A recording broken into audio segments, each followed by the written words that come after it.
The last 24 hours have been interesting if you love drama, and they have been very uninteresting if you're a serious consumer of news.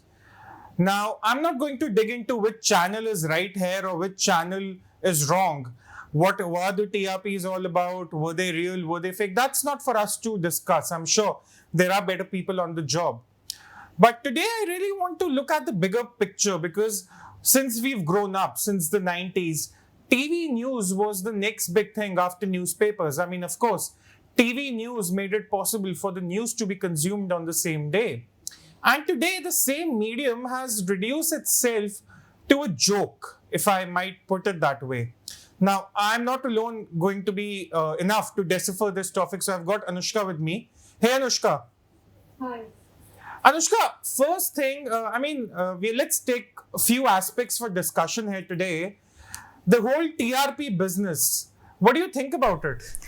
So basically, the TRP, it is not just like on 6th of October, the FIR was filed and then yesterday the news came in. TRP existed since a lot of time before, but I don't know what happened. Only on 6th of October that a FIR was registered and the Mumbai Police for the first time investigated a case so fast that on yesterday we got to know that there are certain channels to be named whose TRP is fake and that's manipulated. But I don't know why has it been happening. And this is the first time that the investigation has been made so fast paced. And if I must say that the FIR does not even name that specific channel anywhere in the FIR, but there are names of other channels that were not named by the Mumbai Police Commissioner. So the game of TRP and what all has been portrayed yesterday is being portrayed today, and it will continue in the future. I don't know what's this all about.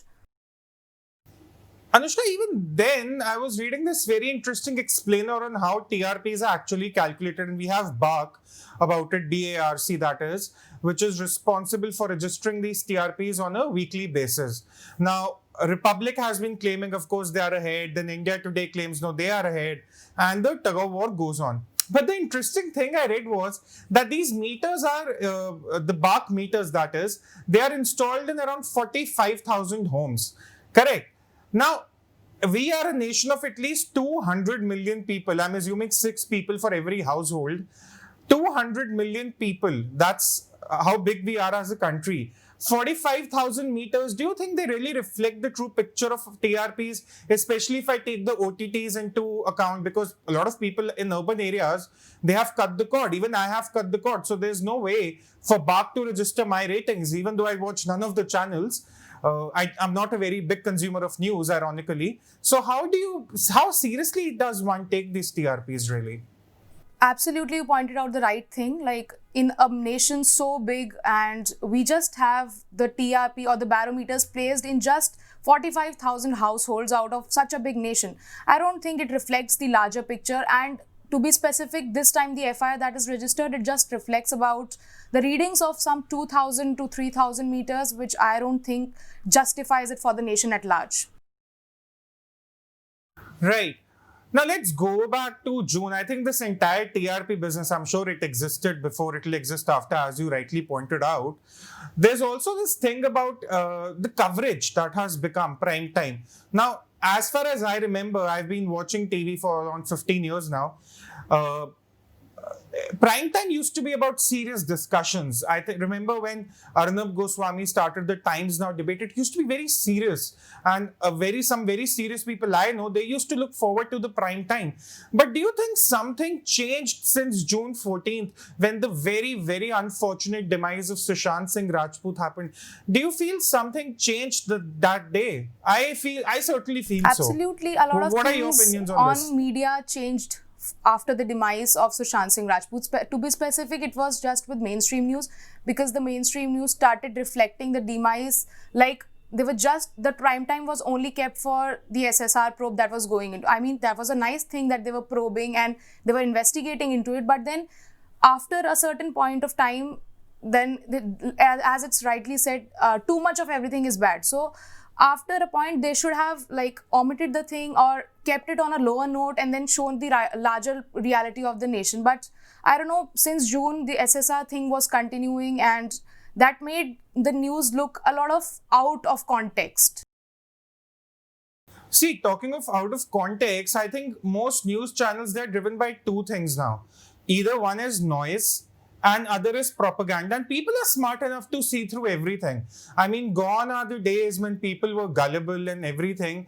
Today, you have this whole generation, not just one generation, entire 2-3 generations using WhatsApp, and people see through propagandas. I mean, you really have to be very high-headed as a news anchor or as a news agency to think that people cannot see through your agendas. And I think that's what also happened, not just after June, I think, but even during CAA, during Kashmir, during the Ram Janmabhoomi movement, during the Sabrimala judgment in Kerala. So I think people have also had a lot of prime time nonsense, if I had to put it that way, that there is no serious discussion. I don't think the way we two are talking right now, that kind of a sane, a very comfortable discussion is possible on prime time. What do you think? Absolutely. I guess to discuss is to put something in a lighter mood and then take it forward. But what all has been happening with the prime times today is just noise. Even I heard a journalist talking in an interview saying that the noise and all, it guarantees that you are raising the voice in the right direction. Because in our nation, very often it happens like if you are softer enough or if you do not have a particular tone, then nobody listens to you. So he was right at that point, but then it was also wrong because we were not used to it, but now we've become used to it, and now the people are running out of all of this thing. Like the prime time has become a nuisance now, if I must say it. Yeah, I remember, just a fun fact, I remember being on one of these TV debates. I won't name the channel, but people might guess. So when I just plugged in, when I put in my earpiece and my microphone, what I was told in my earpiece was by the executive producer was to shout. That was what my instruction was. But Anushka, let's move on. Let's ask the big question. Is the TV news medium dying? Are TV news channels dying? Because see, we are conversing through a digital platform. We are members of a digital news agency.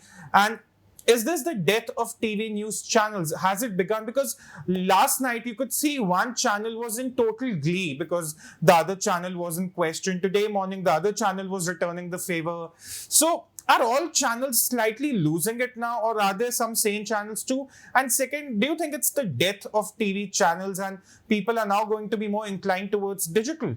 I don't want to say that there are some bad channels, there are some good channels. It depends upon largely on the audience. But yes, the digital medium is now taking on, with mobile phones, with investigative journalism and with mobile journalism. The country is now more focused upon digital mediums than it was ever before.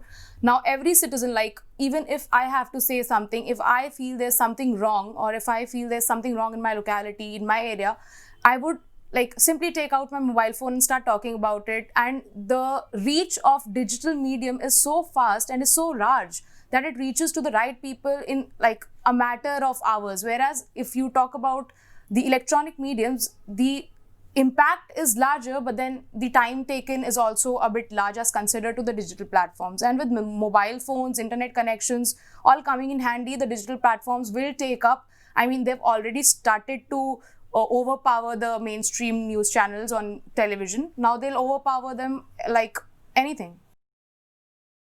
Yeah, I think people's support would be very, very important. And at this point, I would be a little selfish and ask people to subscribe to Swarajya. But nevertheless, Anushka, it's also time for people to ponder over digital publications, not just people, but the people who run the show on digital agencies. Because there's a lot of number manipulation that happens on YouTube also. Absolutely. People were very quick to point out the BARC ratings being manipulated, which is not that big a deal. I'm not saying it should be done, but it's not that big a deal. Say 2,000, 3,000 households, which amounts to what, 4-5 people? Assuming they were watching the news. But on YouTube, you have some news channels, some very renowned news channels which pretend to be holy cows that have exaggerated their viewer base, their subscribers and things like that. So what do you think the lessons for digital publications are? Because they've seen two mediums dying right now. They've seen print, which death of which was aggravated by this entire COVID situation. Then they have seen the TV news medium becoming very, very obsolete as people cut the cord, as OTT platforms gather pace, as digital mediums gather pace. So what do you think will be the lessons for digital publications in the future? First of all, starting with the fact that digital medium is now taking upon all the other forms of media that ever existed. It is just because of the fact that if nobody these days has the time to like read a newspaper at large, or like read 2-3 newspapers, or watch news for like 2 hours at a stretch or 3 hours at a stretch. And the attention span of people have like reduced with the ongoing process of a coming up of new forms of media, and that is the only reason why people have switched off from TV news to digital platforms.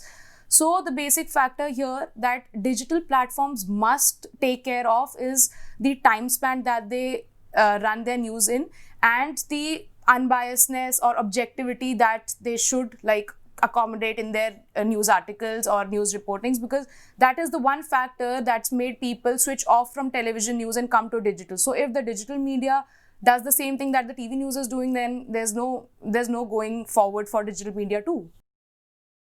Absolutely. I think it was the bias. I remember, before the 2014 elections, the kind of bias that was seen by some anchors, displayed by some anchors and by some channels, it rendered them almost obsolete by the end of 2018-19.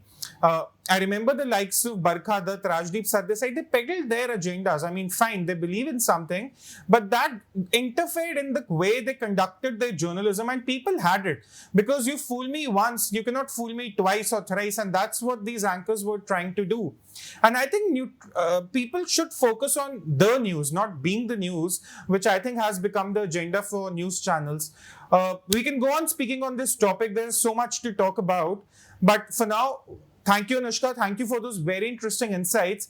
And we really hope that irrespective of the medium, the news remains paramount, because at the end of the day, what people are looking for is unbiased reporting, unbiased deciphering of news. They're not looking for their agendas, propagandas and things like that. They don't want mouthpieces. They want unbiased news. And let's hope any platform, news platform operating from any medium can actually conduct itself like that. Thank you.